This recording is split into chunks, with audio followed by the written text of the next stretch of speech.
I believe Dawa is in. So whenever you're ready, Dawa, please begin. Hello, can you hear me? Oh yeah, I can hear you now. Good morning. Yes, okay. Good afternoon. Hello, everybody. It's nice to see you again, and I hope you had a good night and also a good day today. Today is the second day of this two-part exploration that I'm leading on mindfulness and empowerment. And if you were there yesterday, you heard me speak about why mindfulness is so important to gain any sense of control over your life and the experiences you make in life. And also I spoke about the relationship to power being such an important relationship to examine and to heal, particularly for people of color and other marginalized communities who suffer from this very, very frequent power imbalance. So today I want to go a little further with that discussion and with that exploration, and also pose some questions to you that will help you reflect, maybe in a way you've already done before or in a new way, on these themes. And then I'd like to invite you to share some of your reflections and also ask some questions and maybe engage in a light discussion in the format that is possible. I know we don't have smaller breakout rooms here, so we are going to be together in this group of about 40 people, but I still feel that it can be valuable to break up the format a little bit of just me speaking to you, but I do want to speak to you.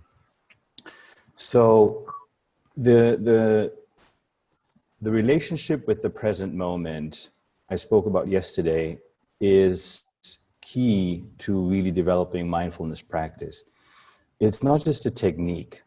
It also really involves a change of our relationship to trust, a change of our relationship to uncertainty or the unknown. And it also involves a shift in our values, because while we do value being present, we also actually value not being present. We value being absent. And unless we really can be honest about that, we make it sound like everyone is just on board with the mindfulness train.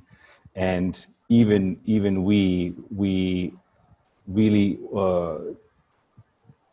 are completely in, when in fact there are something that are called competing commitments that make being fully mindful not that easy. So I want to first explore this with you, this relationship that you have personally with mindfulness and that you personally have with the present moment. So the first question I have for you is, on a scale of 1 to 10, how much do you value being present? Yourself. And you just rate yourself, give yourself a score. How much do you value being present?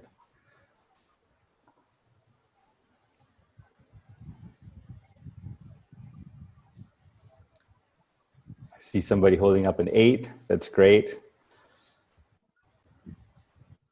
And I know we all value others being present. If I ask you how much do you value others being present, you probably feel, I'd give that a 10.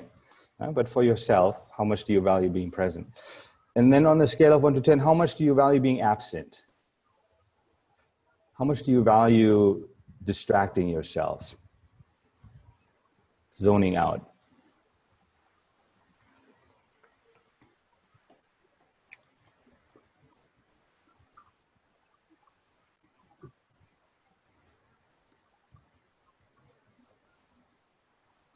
Because there's a lot of things that are overwhelming when you start being present.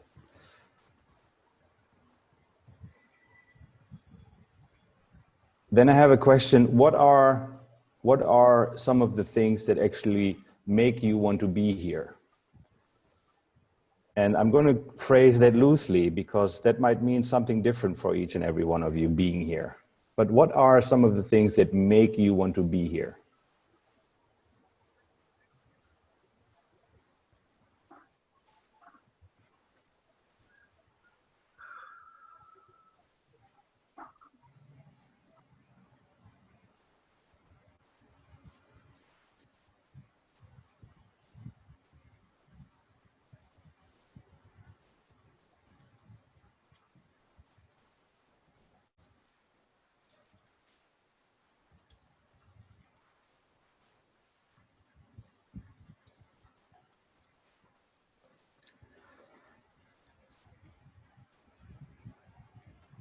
And then write down some of the things that make you not want to be here. What are some of the things that make you not want to be present, not want to be here, wherever that means for you, being here?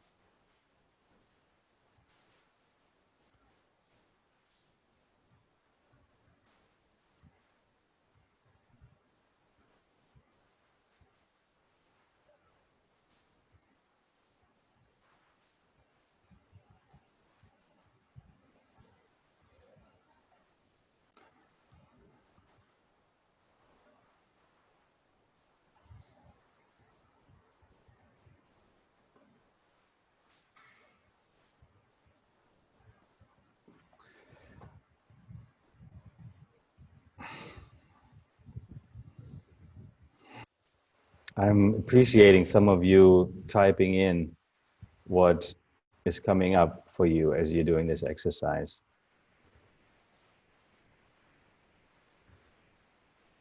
Yes. Some are talking about the vulnerability of being here. They want to be here because of connection with others. Some don't want to be here because of negative feelings, or feeling judged or inadequate. Some not want the connection either. Yeah, it's very good. The reason why this is so important is because what it makes us aware of is our values. It makes us aware of what we actually value. And we have only really two ways in our world at the moment that we can, that are like shared ways by which we attribute value to something. One is time and one is money. So wherever we dedicate our time to, that is what we value. And whatever we dedicate our resources to, and obviously our financial resources, then that also is what we consider valuable. Now, time obviously can express itself in many ways. It can be our attention, it can be that we help out, that we volunteer, that we contribute in other ways. But there is a relationship between our value system and mindfulness, or our ability or our willingness, our desire to be fully present. And I want to encourage you to not ignore that, because the mind doesn't respond well to force. It doesn't respond well to being pushed into being present. It responds really well when you clarify your value system, and your desire to be present naturally grows because it becomes more and more valuable to you because of your transformation on the level of your value system, what you actually treasure, what is important to you. I also want to give you one other thought, and that is, or maybe before I go there, I want to see, is anyone interested or willing to share just what came up in this reflection? Is anyone interested in sharing with the group some of your thoughts or comments or insights? I want to invite you for a couple of minutes to share.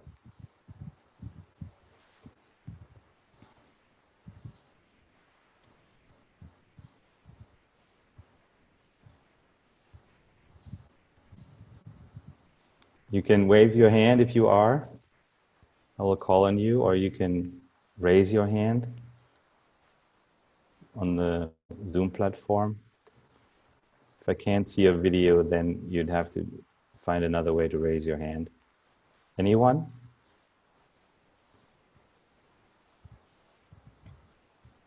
Yes, Nina, thank you. Thank you. I feel for me, it's really interesting what you're saying about values. I really sense that deeply, and with my own practice, and as I teach mindfulness, secular mindfulness, I always start with an intention of what is it that I'm offering, or what is it I want to offer myself in this present moment. And then along with that, what's my motivation? You know, why am I really doing this? What really, truly, deeply matters at the heart level?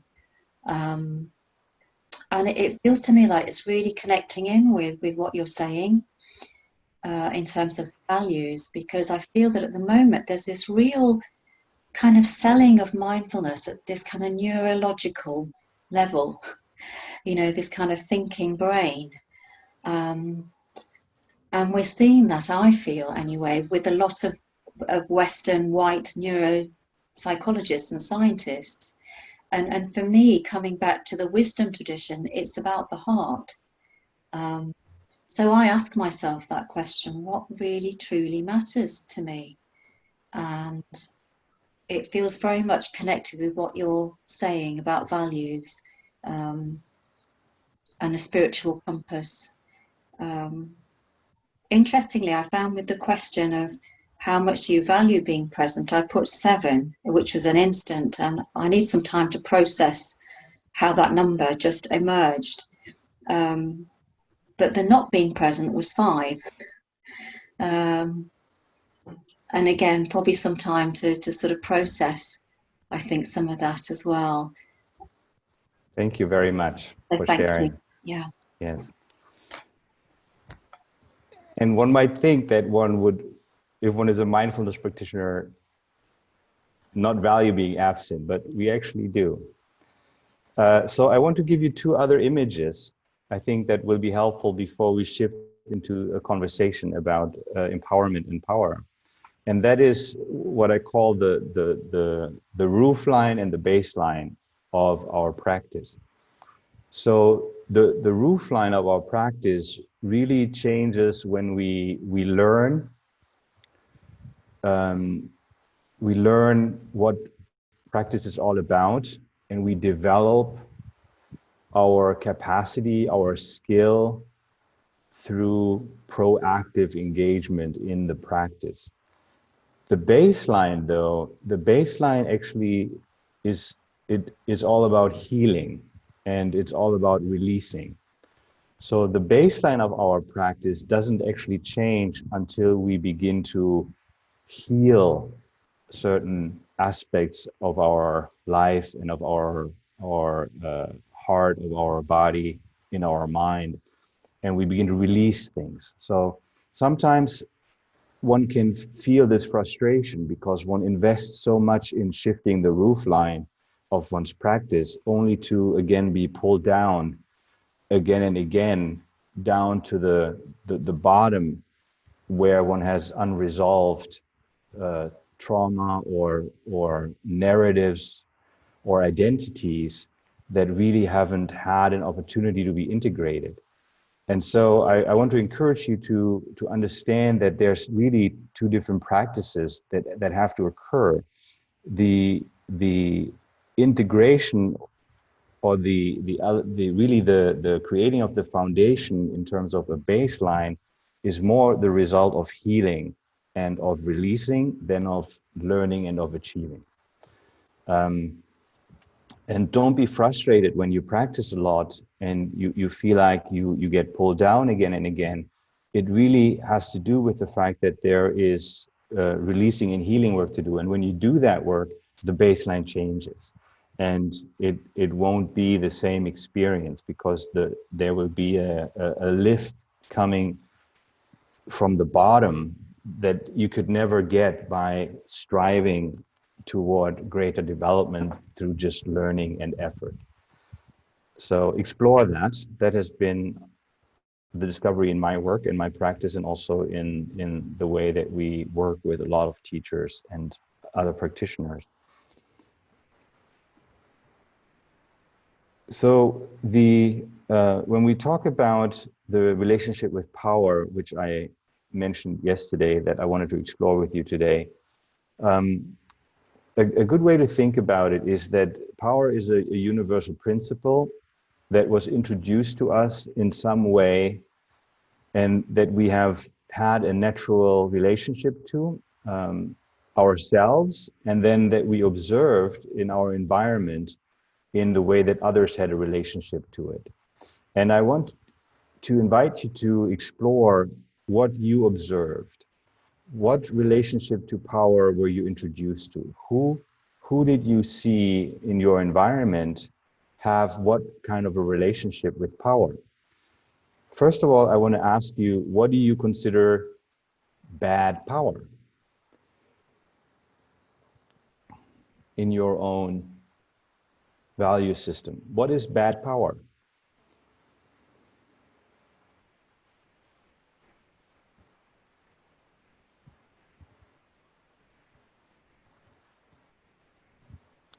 And then the second question is, what is good power?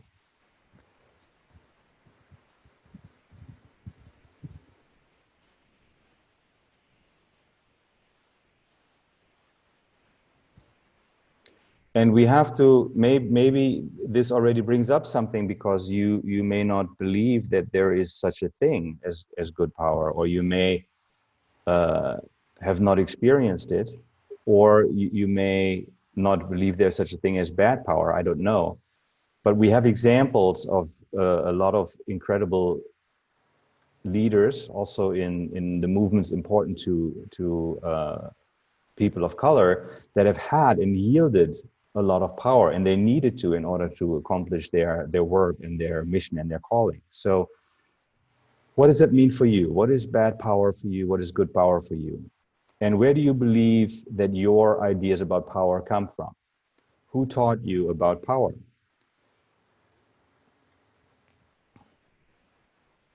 Did you have anybody who actually consciously taught you about power? Or did you just kind of picked it up accidentally here and there, modeling someone else or trying to piece it together on your own?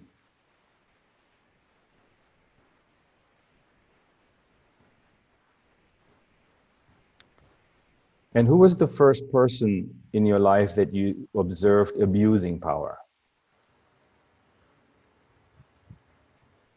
In my case, my first experience of abuse of power I observed in the family. I observed dynamics between my parents and us children, and between them, between each other. I witnessed abuses of power that left me very ambivalent about who should have power, how much power should they have, and what should they do with it. So I don't know what it was for you when you first experienced it or observed it.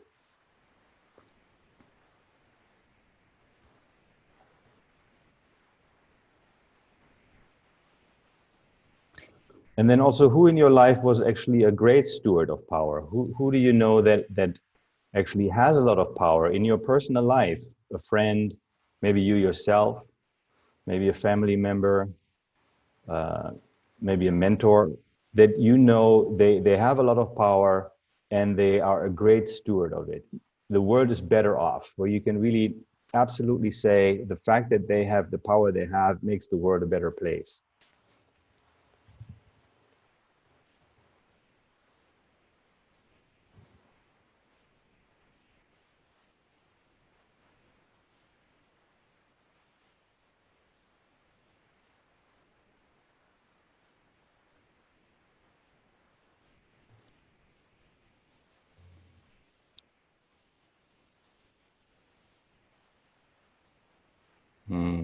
You guys are putting in great comments. Compassion-based is good power. Yes. Power with, being connected, strong together, love and unity. Good power, inspiring others to change positively. Good power, the ability to make positive change. Yes. First observation of abuse of power, my parents. Yes. Good power, my mentor. Good power, primary school teacher. Granddad, abuse of power.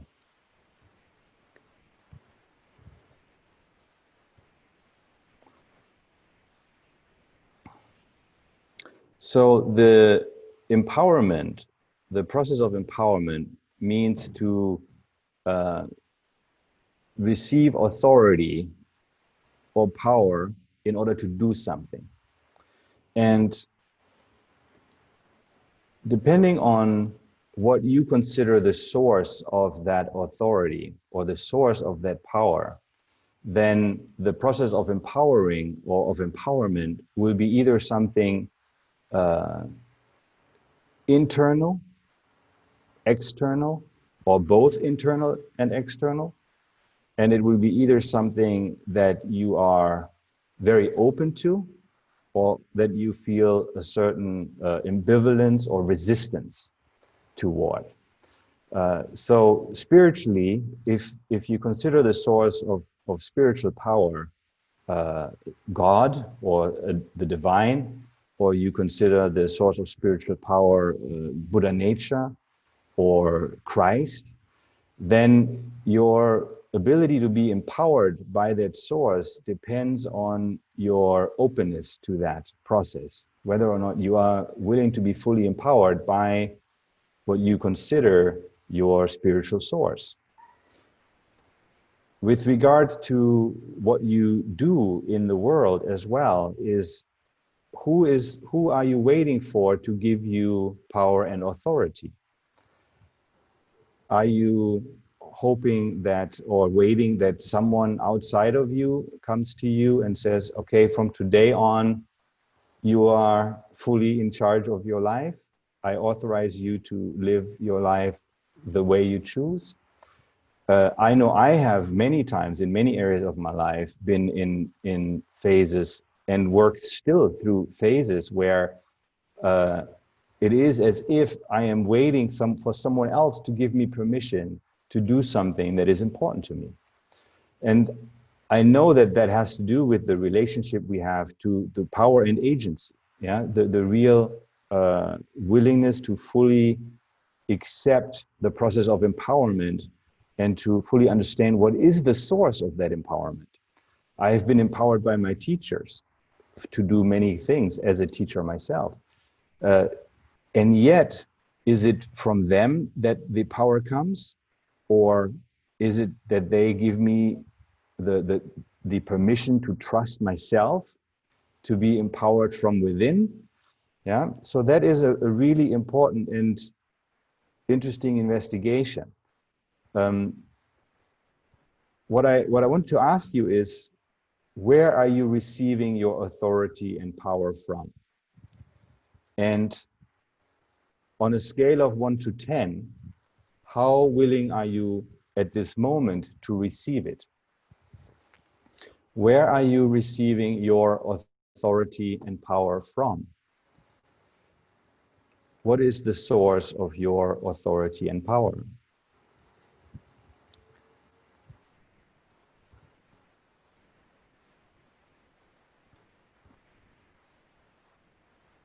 And how willing are you on a scale of 1 to 10 to receive that? Empowerment is a transformative force. It changes us. It is meant to change us. So it is also okay if we're struggling with really being willing to be empowered in many areas of our lives. Where are you receiving your power and authority from? And on a scale of 1 to 10, how willing are you to receive it?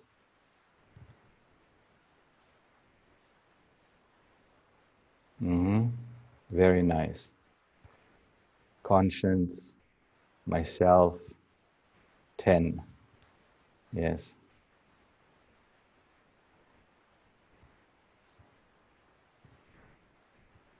Feel in to type something in. Feel free to type something in. So then as a next step, I invite you to look at your life and to look at a few main areas with regard to empowerment, in regards to where do you feel empowered and where do you feel disempowered. Yeah. So, and we'll look at a few main areas. You can really look at any area in your life that you want.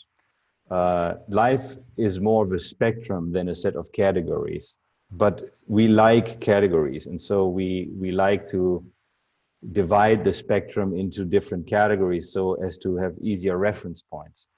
So I'm just going to pick a few reference points like this for you to do the exercise, but I invite you on your own to really go through your life and to look, where do you feel empowered and where do you feel disempowered?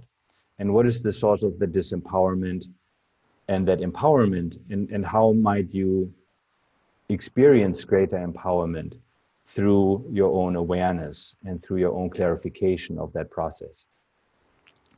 One area is relationships. So how empowered do you feel in your relationships?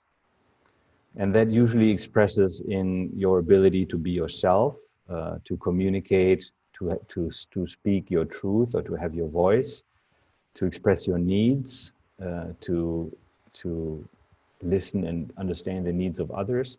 How empowered do you feel in your relationships? And it doesn't matter whether those are friendships or intimate relationships, that's up to you.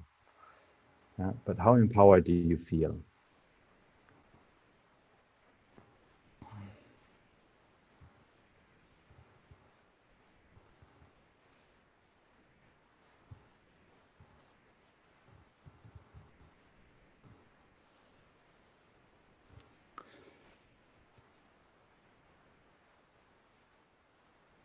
How empowered or disempowered do you feel in your finances?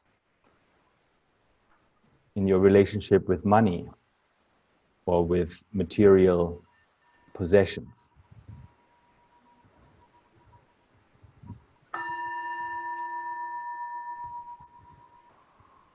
I think that was my 3-minute warning, 3-minute reminder. Good. And then how empowered do you feel with regards to your physical and mental and emotional health and well-being?